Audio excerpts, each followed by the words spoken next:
Hey everyone, this is Damon, and we're back with Brian Greene and Mike Bloxam. Amada is kind of tired. She's sitting this one out again. We are talking about Quantum Leap Season 1, Episode 10, Paging Dr. Song. Paging Dr. Song, Paging Dr. Song. That's what she said in the episode too, right? Yeah. The synopsis is Ben leaps into Alexandra Tomkinson, a medical resident in a Seattle hospital. As victims from a train crash pour into the ER, Addison reveals Ben's complicated mission. He must go up against hospital bosses to save lives and Alexandra's career. I know the leap date was 1994. Did they actually say, or did I miss it? It was on a computer screen. Okay. Oh. Yep, it was February 8th, 1994. Okay.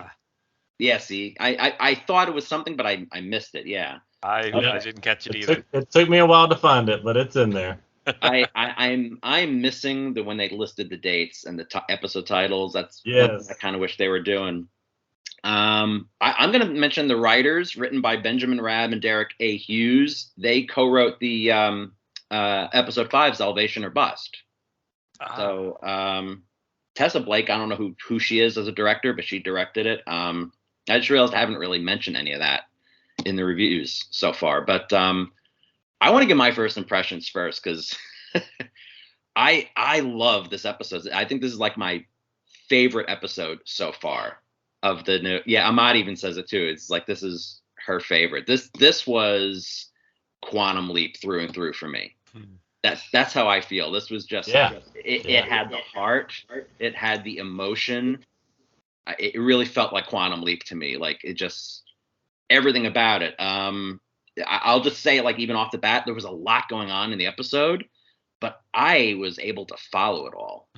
Like I and that's a hard thing to do, and they have a lot of stuff going on, especially because we watched it.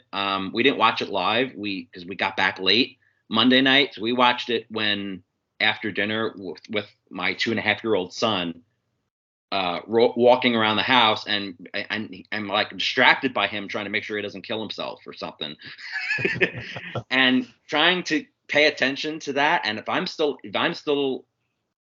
still holding my attention while all that's going on, something was done. Something was good about it. So Tessa Blake. You mentioned Tessa Blake. She's directed a ton of different TV series. Usually it's just 1 or 2 episodes. Oh, okay. But I did notice that she had directed 5 episodes of NCIS New Orleans. Oh, okay. So it was a lot of the same people.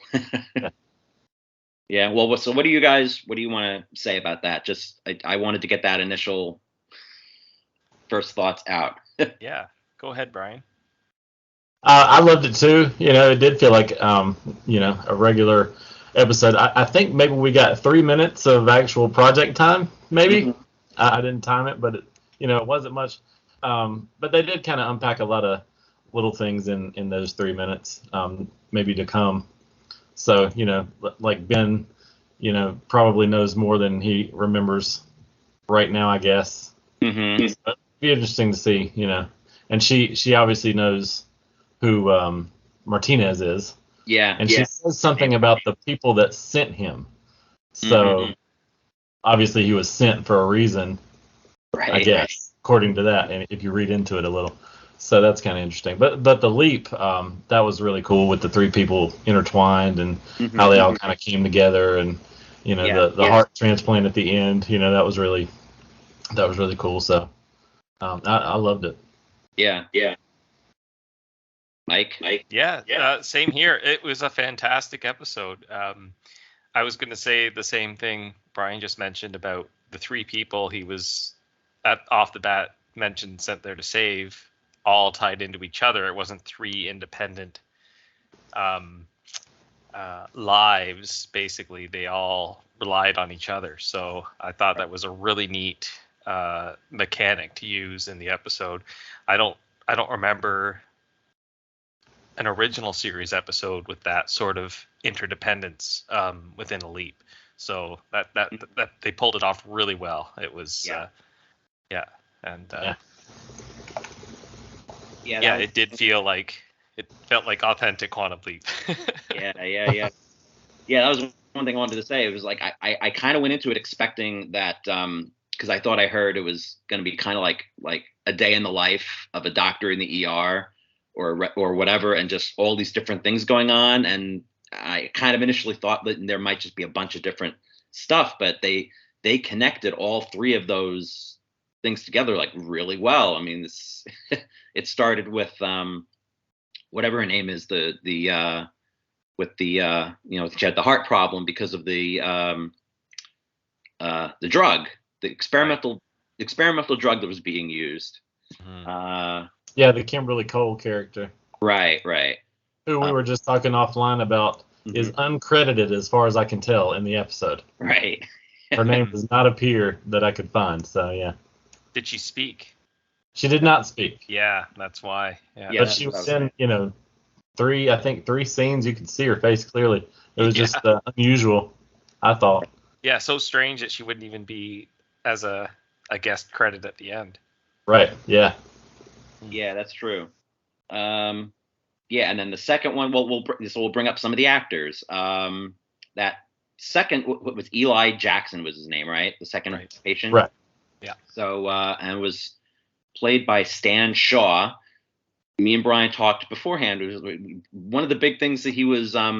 This was Amada's favorite movie. He was in Fried Green Tomatoes. He was Big George. Oh. Yes. You know what I'm talking about, right? The guy who's like. Yeah. Wow. Yeah, I haven't seen that movie in ages. Yeah. No wonder he was familiar. Okay. Yeah. He's been around a long time. He's done tons of different TV shows. He's got one of those faces that you remember, from where you're like looking it up to see what he was in. Right. Well, yeah, we'll bring up that he was he was like the estranged father of really the main guest star. Was her name is Dr. Sandra Burke. That was her character's name, right? Turk. Sorry, Turk.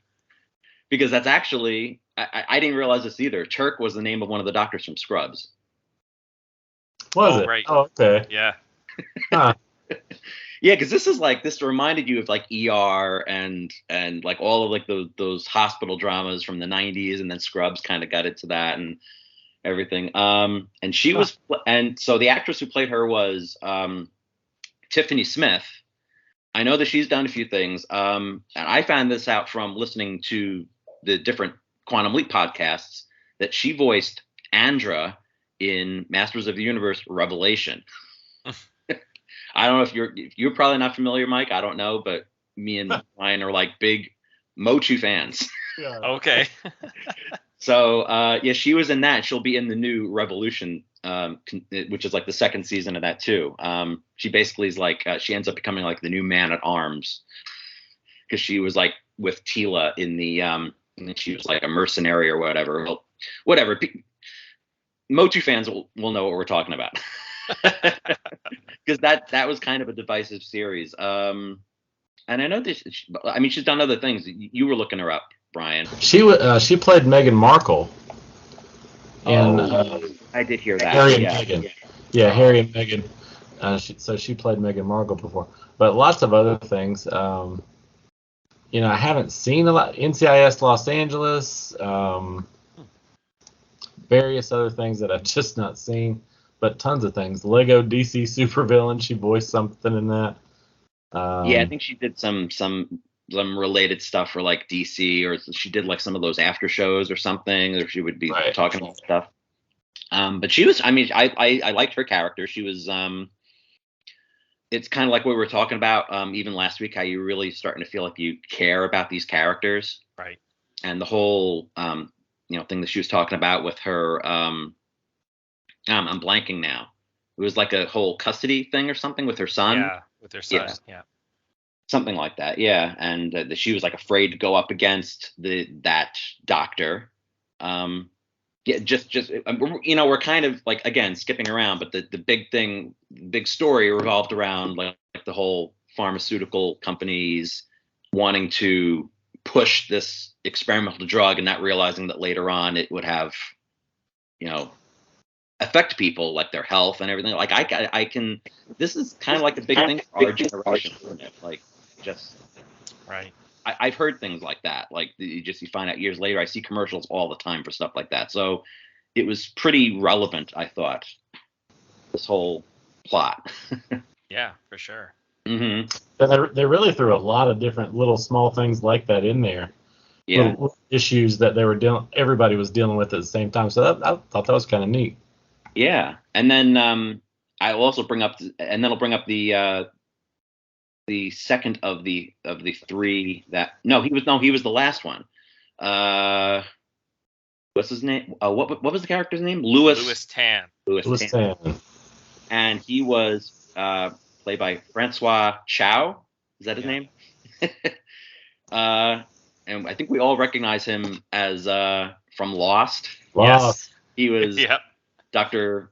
Marvin Candle, Mark Wickman, Pierre Chang, whichever episode you're watching or orientation film you're watching, had a different name. 5 or 6 names that he had. Yeah. I'm Dr. Pierre Chang, and this is the orientation video for Station 1 of the Dharma Initiative, the Hydra. For purposes of security, please do not divulge my name to any outside parties. I will not have to resort to using an alias in the future. And I know he's done a ton of stuff too. He was Shredder in the second Ninja Turtles movie from the early 90s. Oh my gosh, really? Yes. Yeah. You will call me master.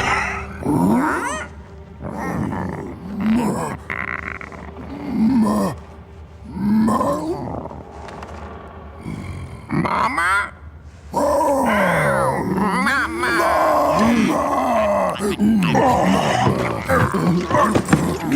Get off me! Wow. And what else did you say, Brian? He was in. He's been in a lot of TV shows: Chicago Med, The Good Doctor, the new Magnum PI. He was in the Tick.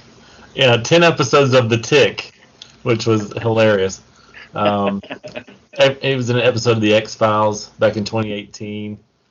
Just stuff, years and years worth of stuff, really. He's just got one of those faces, you just recognize him wherever he is. Yeah. Well, when they kind of panned around behind his head and started hearing his voice, I said, "That's the guy from Lost." Lost. Yeah. And that was cool. It was like because you're talking about all these people they have to save. And it's like, oh well, this doesn't seem so bad. And I love the way. And then they panned, and even me and Amada were like, wait, because she was like in the other room. She's like, wait, what just happened? I'm like, he's got a huge piece of shrapnel in his Oh my god. Yeah. And she's like, what? I wasn't expecting that at all. Yeah. Yeah. That was like, wow. But he was, I think he's one of he was probably one of the strongest points of that whole episode. Just that whole story that he was talking about with his wife, and just it got me here. I was, man. Yeah. Yeah, and this again really shows Raymond Lee's ability to act. Mm-hmm. I don't know what it was, but he just had this perfect doctor's bedside manner as he was speaking to him. Yeah. And I felt like he was no longer Ben. I thought he had kind of magnifluxed, or whatever the term Sam and Al used, with his Lee B. So with Dr. Tomkinson. So yeah. Not to say that is what happened, but it really came across really well. It was well done. Yeah. And not even just him, but Addison got her moment in this episode. I know there have been people who have been criticizing Caitlin Bassett's acting ability, but she really, I felt that story that she was talking about with the having to talk about, break the news about a fellow soldier's death, and then just I felt it there, and then they cut away to Ben telling him no dialogue. It was perfect the way that was, and I think the song that was playing in the background was "Into Dust" by Mazzy Star, which I've heard the song, but it was just it fit perfectly. Yeah, I love the music. I love the score. Yes. That he does, but the songs they put in there are really fitting for me anyway.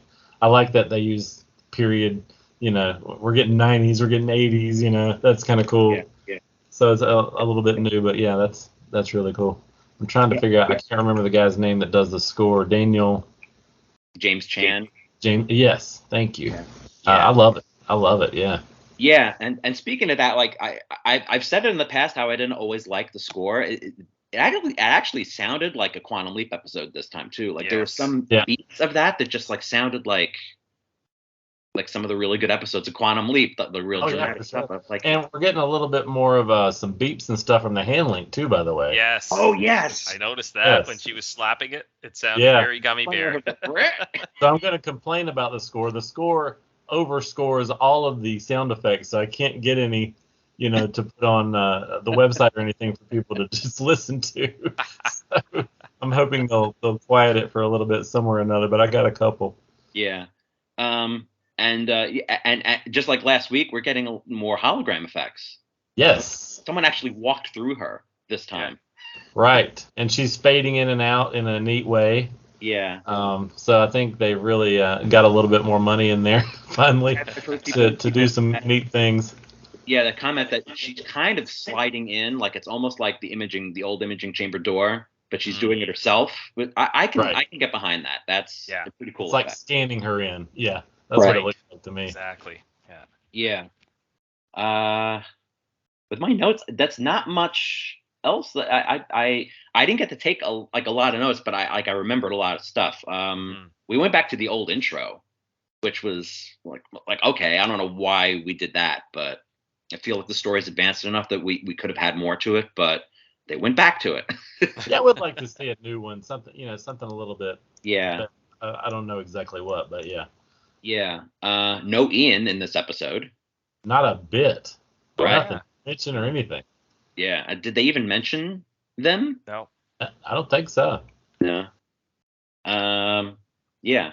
Because like you said, there was 3 minutes at the project. Yeah, there really was nothing. But it counted this time. It did. Yes.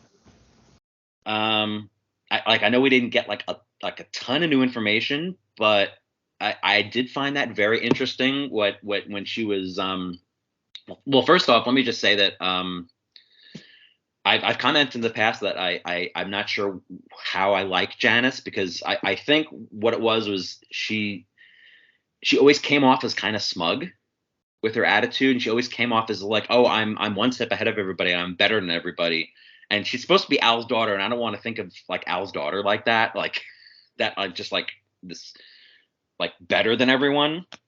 So it was hard to empathize with her if I didn't really get a hint of what her motivation was. So we're starting to see a little more vulnerability from her this time, right? It seems she was a little concerned about stuff. She mentioned that there had to be an order. An order, yes. Yes. And then she stopped herself. I'm like, oh, we're dealing with okay, point A, point B, things have to happen in sequence, otherwise things are going to get screwed up. So we have to let certain things happen before we intervene. It's going to allow us to manipulate time. Okay, so what? We're gonna go back and kill Hitler? Don't be absurd. There are rules. Rules that can't be broken. That's what I got out of that. Right. Yeah, it seems more and more like just talking about even Addison, tell him to not even trust you. Right. It's telling me that she was going to do something that maybe is going to set the whole project down this dark path, maybe, and that Martinez is involved in that somehow, or he was doing something to stop her. I think somebody pointed out that she referred to Addison as Captain Augustine. Mm-hmm. She's talking to Magic, you're Jen. She's being very formal with Addison, as if her military mindset, that's what she knows her as.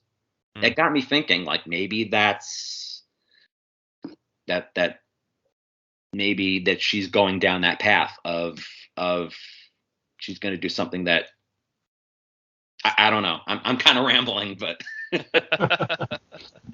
yeah, she's going to do something in the future, right? Well, she was supposed to be the Leaper, so what if down the line she was the Leaper. Yeah. Something more happened. I'm thinking that that's what the case was. Like we're in an altered timeline now where they're trying to alter what's already what she did or something something that is going to happen. Maybe they sent Martinez back to try to fix it, and and things got worse. Yeah. It's seeming like time-ending paradox, timey-wimey stuff going on. It's just People assume that time is a strict progression of cause to effect, but actually, from a non-linear, non-subjective viewpoint, it's more like a big ball of wibbly-wobbly, timey-wimey stuff. The original show never really got into, and I'm loving that aspect of this. Like, we love it, but like, is the average Leaper, is the average fan gonna, follow it? I hope so. Yeah, I hope so too. Especially with the teeny bits we're getting right now. Yeah, it's really being teased along, but yeah, I will say that too. Maybe it is coming. Maybe the answers are coming a little slower than we'd like, but I think that's because they didn't know how many episodes they were going to be doing.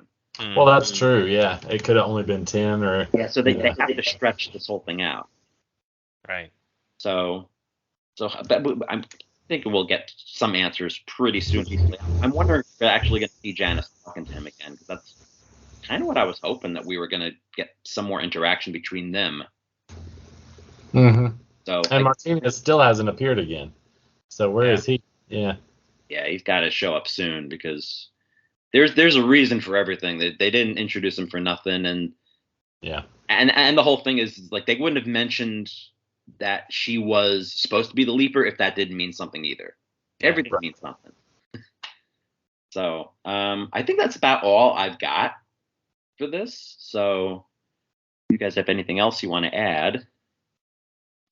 No, just, kind of neat things. They changed the year to 2023 to match where we are now. That was kind of neat. Yeah, they mentioned they put the year up on the screen again. It's every time they've been in the 90s, they've done it. Right. So I am wondering if it has something to do with the fact that when you started getting to the 90s, it was getting a little more difficult to tell, like in terms of like clothing and stuff. Like people started emulating the previous decades in the 90s. So I don't know if that has something to do with the fact that it's starting to get a little more difficult to tell. And we're in like a hospital setting, which is like kind of looks the same no matter what year you're in. Right. Well, that's true. Yeah, that's a good point. Yeah. Yeah, I'm just wondering if that's what it is like maybe that's specifically why they do that for the year when it's been like the 90s and not really anything else. Yeah, they said, miscellaneous thing I discovered was that the aerial footage of that Cedarhurst hospital was actually from Massachusetts. I did a Google image search on that. Yeah. Yeah, I know. They said that, and they said 2023. So it's like now it's officially 2023. I don't know if that was just for the audience or like how much time has passed. I don't know. Well, that's something I've been wondering too, because like I felt like for the first 8 episodes they made it seem like Ben was leaping nonstop and Addison hadn't left the imaging chamber or the project basically for 3 or 4 days or something. Yeah. Whereas before Sam, it could be days or weeks in between his leaps. So somewhere there must have been a break that we just weren't alerted to. Right. Yeah. Yeah, I'm not sure. Because I highly doubt it started, December 28th, 2022, and now it's January 3rd, 2023. Yeah, exactly. Mm-hmm. Yeah, confirmation that they're in LA too. So. Right. Yes. Yeah. That's so. Like I said, that's about all I've got. I feel like I should have more to talk about because it was such a great episode. But that's all I can say about it. It just felt like Quantum Leap. This was just reiterating what I said. Like it's just so much going on, but yet it worked. I'm not usually like a big fan of these like the medical dramas and stuff. I used to watch ER. And it did definitely have that feel, but it wasn't as like fast paced or hectic as you would expect something like that to be. So I really liked it a lot. It was I hope we get more episodes like this where it's Yes. Oh, for sure, yeah. Yeah. I'm looking forward to this next one. Yeah. With the Groundhog Day. So the next, kind of. Yes, because Mike probably hasn't seen anything else other than the Leap Out. No, that's right. Oh, you haven't seen it? Okay, got it. Yeah. That's all we'll say about it is that because it's not going to be on now for 3 weeks, like January 30th is when it comes back. Right. I'm wondering if the reason why they did delay it is because that's a few days before Groundhog Day. It's basically going to be like a time loop story. Oh, okay. Multiple leaps. Yeah, I wonder if he'll die like five times or. I think it's supposed to be called Leap, Die, Repeat. Oh, okay. I think that's supposed to be the actual title of the episode. That's cool. Because it's, I think it's going to be in the 1960s, because we saw it's like, it's about this nuclear accelerator and I guess some kind of military experiment. Oh wait, yeah, I did see that. Of course, yeah. Yeah. Right, yeah. Robert Picardo was in there. Yes. Yes. Robert Picardo is going to be in the next episode. The doctor from Star Trek Voyager. Please state the nature of the medical emergency. Please state the nature of the medical emergency. Please state the nature of the medical emergency. Yeah. I'm really looking forward to it just for that alone. I'm like, what are we looking at the end? The nuclear reactor. What are we looking at there? Is that something you think we should know about? I don't know. Is this Project Quantum Leap or the old one? Or I think it's supposed to be in the 1960s. The 60s, is it? Yeah, from what I've heard, it might be the 60s. So not that. Okay. Yeah. Oh, yeah, but it did look a little, original project. Like I was having a similar thought. Yeah, they showed in the preview for next week that Ian says something about we're dealing with a time loop. Okay. And I've heard it in interviews too. I think even Dean Georgiaris said he thinks this is going to be a favorite among a lot of the fans because they're doing something that like I've always wanted to see. That I'm looking very forward to the next one. Okay. I was a little disappointed because I thought it was going to be airing this Monday, which is my birthday, and like that would have been a great episode on my birthday. Yeah. But it's not for 3 weeks. And I think we'll have to do something a little. I think we're going to try to do something a little creative for that review. I feel like we got to do something time loopy. We'll see, and hopefully Amada will be in a good place to really talk about that one. I'm looking forward to it a lot. So, so I guess that's about it, huh, for this week. All right. Yeah. So that was episode 10, Paging Dr. Song. As I said, I think the next one is called Leap, Die, Repeat, and unless they change the title again, that's what I've heard it's supposed to be called. So we don't have a synopsis for it yet, but. Or any promotional photos or anything, but I'm sure it'll be popping up pretty soon. So, all right, everyone. So this has been Damon and Brian and Mike. And until next time, everybody, keep traveling. Keeping the theme from last week. All right, bye, guys. Bye.